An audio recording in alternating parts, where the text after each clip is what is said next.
25 मार्च 2020 को अफगानिस्तान की राजधानी काबुल के एकमात्र सिख गुरुद्वारे पर एक जबरदस्त इस्लामी आतंकी हमला हुआ, जिसमें 25 सिख मारे गए थे। वैसे अफगानिस्तान में गैर मुस्लिमों की हत्याएं और उनके पूजा स्थलों पर हमले कोई नई बात नहीं है, लेकिन 25 मार्च को हुए इस हमले के बाद से दुनिया भर की और विशेषतः भारत की सुरक्षा एजेंसियों की नींद उड़ी हुई है।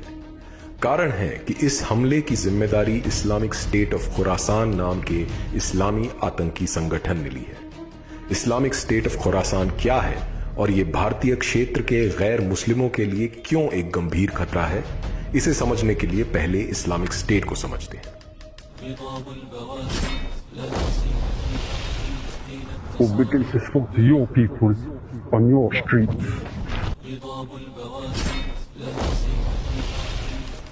इस्लामिक स्टेट वर्तमान काल में मानवता के लिए सबसे बड़ी चुनौती है। ये एक ग्लोबल इस्लामी संगठन है जो दुनिया में गैर मुस्लिमों को खत्म करके इस्लामी शासन स्थापित करना चाहता है। इस संगठन के अनुसार गैर इस्लामी शासन व्यवस्थाएं और मान्यताएं नाजायज हैं। ये पूरी दुनिया में शरिया अर्थात इस्लामी कानून लागू करना चाहता है। ISIS अर्थात Islamic state of Iraq and Syria Islamic state की ही एक शाखा है। इस्लामिक स्टेट एक शक्तिशाली और धन संपन्न संस्था है जिसे दुनिया भर के मुसलमानों का समर्थन मिल रहा है। 1999 में शुरू में ही इस आतंकी संस्था ने 2014 में ग्लोबल कैलिफेट अर्थात वैश्विक खिलाफत की घोषणा करके दुनिया भर के मुसलमानों को इस्लामी शासन लाने के लिए प्रेरित किया। इसके लिए इन्होंने दुनिया को 20 हिस्सों में बांटा है, जैसे Islamic state of Gaza, Islamic state of Libya इत्यादि। ऐसे ही एक हिस्से को इस्लामिक स्टेट ने नाम दिया है खुरासान, जिसमें इन्होंने ईरान का उत्तर पूर्वी भाग, अफगानिस्तान, पाकिस्तान और मध्य एशिया के तुर्कमेनिस्तान और उज्बेकिस्तान आदि को रखा है। 2015 में इस्लामिक स्टेट ने ग्रेटर खुरासान का मैप जारी किया, जिसमें इन्होंने भारत, नेपाल, श्रीलंका और बांग्लादेश को भी रखा है। इनका उद्देश्य इस पूरे हिस्से में गैर मुस्लिमों को खत्म करके इस्लामिक शरिया स्थापित करना है। इस्लामिक स्टेट ऑफ खुरासान दुनिया भर की सुरक्षा एजेंसीज के रेडार पर तब आया जब पता चला कि इस्लामिक स्टेट सीरिया और इराक में अपनी जमीन खिसकने के बाद खुरासान को अपना केंद्र बना रहा है। इस्लामिक स्टेट की इस रणनीति के पीछे कई कारण हैं, जिसमें सबसे बड़ा कारण है इस हिस्से की बड़ी मुस्लिम जनसंख्या। पाकिस्तान 96.5%, बांग्लादेश 90.4%, अफगानिस्तान 99.7%, मालदीव्स 100%, इंडोनेशिया 87.2% और ईरान 99.4%।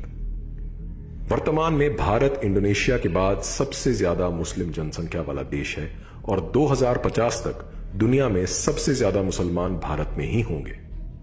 वैसे तो मुसलमानों द्वारा इस्लाम के आरंभ से ही गैर मुस्लिमों को खत्म कर भारत में इस्लामिक सत्ता स्थापित करने के लगातार प्रयास किए जाते रहे हैं, लेकिन भारत में गैर मुस्लिमों के लिए इस्लामिक स्टेट खुरासान का यह खतरा और भी अधिक बड़ा है।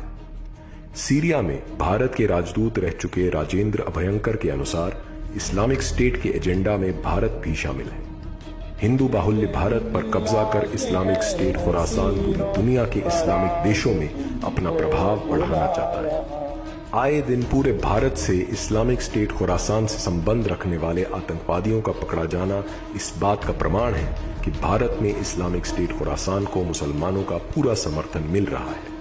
2019-20 में दिल्ली में CAA और NRC के विरोध में हुए प्रदर्शन और दंगों का इस्लामिक स्टेट से गहरा संबंध था। इसका पता तब चला जब दिल्ली पुलिस ने दिल्ली के जामिया नगर से इस्लामिक स्टेट खुरासान के आतंकवादियों जहानज़ेब सामी और हीना बशीर बेग को गिरफ्तार किया। बैंगलोर में NIA द्वारा गिरफ्तार आतंकवादियों कादिर और नासिर ने बताया कि भारत में इस्लामिक शासन लाने के लिए वे बैंगलोर में कुरान सर्कल नाम का एक समूह चला रहे थे। इस्लामिक स्टेट के अल हिंद मॉड्यूल ने कर्नाटका, तमिलनाडु, आंध्र प्रदेश और केरला के जंगलों में ISIS दाइश प्रांत की स्थापना कर दी थी। इसका पता तब चला जब NIA ने 17 आतंकवादियों के खिलाफ 14 जुलाई को चार्जशीट दायर की। तमिलनाडु की एक मस्जिद में ईद पर बड़ी तादाद में मुसलमानों ने इस्लामिक स्टेट के समर्थन में टी शर्ट पहनकर फोटो शूट कराया व नारे लगाए। ISK के ऐसे ही जाने कितने मॉड्यूल भारत में सक्रिय हैं जो भारत में इस्लामिक शासन लाने के लिए लगातार काम कर रहे हैं। इनमें बड़े बड़े मुसलमान व्यापारी, gym trainer, students, engineers, doctor आदि सभी शामिल हैं। जिहादी विचारधारा वाले मुसलमान या तो सीधे सीधे इस्लामिक स्टेट में भर्ती हो रहे हैं या गुप्त रूप से इस्लामिक स्टेट के अपने एजेंडा को आगे बढ़ा रहे हैं। विशेषज्ञों का मानना है कि भारत में मुसलमान इस्लामिक स्टेट के लिए फ्रीलांस के तौर पर काम कर रहे हैं। अल्लाह की कसम, इस्लाम एक दिन के लिए भी अमन का मजहब नहीं था। बिलाशुबा इस्लाम किताल का मजहब है। इस्लामिक स्टेट खुरासान भारत में मुसलमानों को ऑनलाइन भर्ती करने के साथ साथ मुसलमानों को ऑनलाइन ट्रेनिंग और स्टडी मटेरियल भी उपलब्ध करवा रहा है। भारत में इस्लामिक स्टेट खुरासान की जड़ें कितनी गहरी हो चुकी हैं, इसे इस बात से समझा जा सकता है कि काबुल गुरुद्वारे हमले में भी भारत का मुसलमान मोहसिन उर्फ खालिद अल हिंदी शामिल था। अमेरिका के राष्ट्रीय सुरक्षा अधिकारी रहे रसल ट्रैवर्स ने एक प्रश्न के जवाब में कहा था, इस्लामिक स्टेट खुरासान ने भारत में आत्मघाती हमले के प्रयास किए हैं। हम बाबरी मस्जिद का बदला लेने आएंगे। हम गुजरात के, कश्मीर के और मुजफ्फरनगर के मजलूमों का बदला लेने आएंगे। हम आएंगे, जरूर आएंगे, लेकिन तलवार लेकर आएंगे। तुम सबको ज़बाह करने आएंगे। एक तरफ जहां इस्लामिक स्टेट सीधे सीधे हिंदुओं को खत्म करने की धमकी दे रहा है, वहीं भारत सरकार इसे एक गंभीर खतरा मानने से भी इनकार कर रही है। कुछ समय पहले इस्लामिक स्टेट की समाचार एजेंसी अमाक ने भारत में इस्लामिक स्टेट की एक नई शाखा विलायह ऑफ हिंद स्थापित करने का दावा किया था। साथ ही साथ IS खुरासान लगातार हिंदू मंदिरों और हिंदू विचारधारा वाले नेताओं को भी टारगेट कर रहा है। इस्लामिक स्टेट खुरासान भारत की क्षेत्रीय एवं सांस्कृतिक एकता के लिए गंभीर खतरा है। हालांकि भारत सरकार ने इस्लामिक स्टेट की गतिविधियों से निपटने के लिए ऑपरेशन चक्रव्यूह चलाया था, लेकिन ये अधिक सफल नहीं हो सका। भारत में इस्लामिक स्टेट खुरासान के लगातार बढ़ते प्रभाव ने अन्य संस्कृतियों के लिए गंभीर खतरा उत्पन्न कर दिया है। इस्लामिक स्टेट खुरासान ने भारत में शताब्दियों से चल रहे सांस्कृतिक टकराव को एक नई गति दे दी है। गली से ही निकला होता, गली में से ही खींच कर ले गए मेरे बच्चे को, गली में से ही ले गए मेरे बच्चे को। अगर जल्द ही समाज इनके खिलाफ बड़ा रुख नहीं अपनाता है तो गैर इस्लामिक संस्कृतियों को इसके गंभीर परिणाम भुगतने होंगे। मुझे आशा है कि आप लोग जरूर सब्सक्राइब कर लेंगे, साथ में बेल आइकन को दबाना मत भूलिएगा। वीडियो को पूरा देखने के लिए आप सभी का तहे दिल से बहुत बहुत धन्यवाद। आशा करता हूँ कि आज की वीडियो आप सभी के लिए बहुत अच्छी लगी होगी। वीडियो जरा भी अच्छी लगी है तो वीडियो को लाइक, शेयर और कमेंट जरूर कीजिएगा। ज़्यादा कुछ ना कर सके तो एक लाइक तो बनता ही, और साथ में चैनल को भी सब्सक्राइब कर लीजिएगा। चलिए मिलते हैं एक और नई वीडियो के साथ, तब तक के लिए जय हिंद, वंदे मातरम, जय Shri Ram.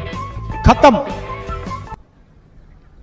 Bye bye, tata, good bye.